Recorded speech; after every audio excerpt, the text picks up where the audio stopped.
বিয়ের পরের দিনই বরের গোপন সত্য জানতে পেরে মাথায় হাত নববধূর। অভিযোগ, নিজের টাক পুরোপুরি ঢাকতে বর নিয়মিত পরচুলা ব্যবহার করতেন। ঠকিয়ে বিয়ে করার অভিযোগে নববধূ, তার বর ও বরপক্ষের পরিবারের বিরুদ্ধে থানায় মামলা দায়ের করেছেন। ঘটনায় তদন্ত শুরু করেছে পুলিশ।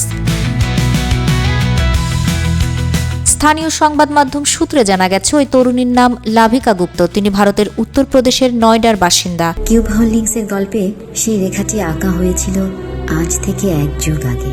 নকশাই আমাদের ভাষা। Cube holdings limited. 2024 সালের 16 জানুয়ারি লাভিকার বিয়ে হয় সংযম জৈনের সঙ্গে। লাভিকার দাবি, বিয়ের আগে কখনোই বুঝতে পারেননি যে সংযমের মাথায় চুল নেই, কারণ তিনি সবসময় পরচুলা পরে থাকতেন এবং লাভিকা ও তার পরিবারের সামনে কখনোই সেই সত্য প্রকাশ পায়নি। বিয়ের মাত্র একদিন পরই স্বামীর মাথায় চুল না থাকার বিষয়টি জানতে পারেন লাভিকা। এরপর সংযম তাকে নিয়ে থাইল্যান্ড ভ্রমণে যান। সেখানে পরিস্থিতি আরও ভয়াবহ রূপ নেয় বলে অভিযোগ করেন লাভিকা। তার দাবি, থাইল্যান্ডে গিয়ে সংযম তাকে মাদক পাচারে জড়াতে চাপ দিতে থাকেন। এমনকি অশ্লীল ভিডিও ধারণ করে ভয়ভীতি দেখানোর অভিযোগও তুলেছেন তিনি।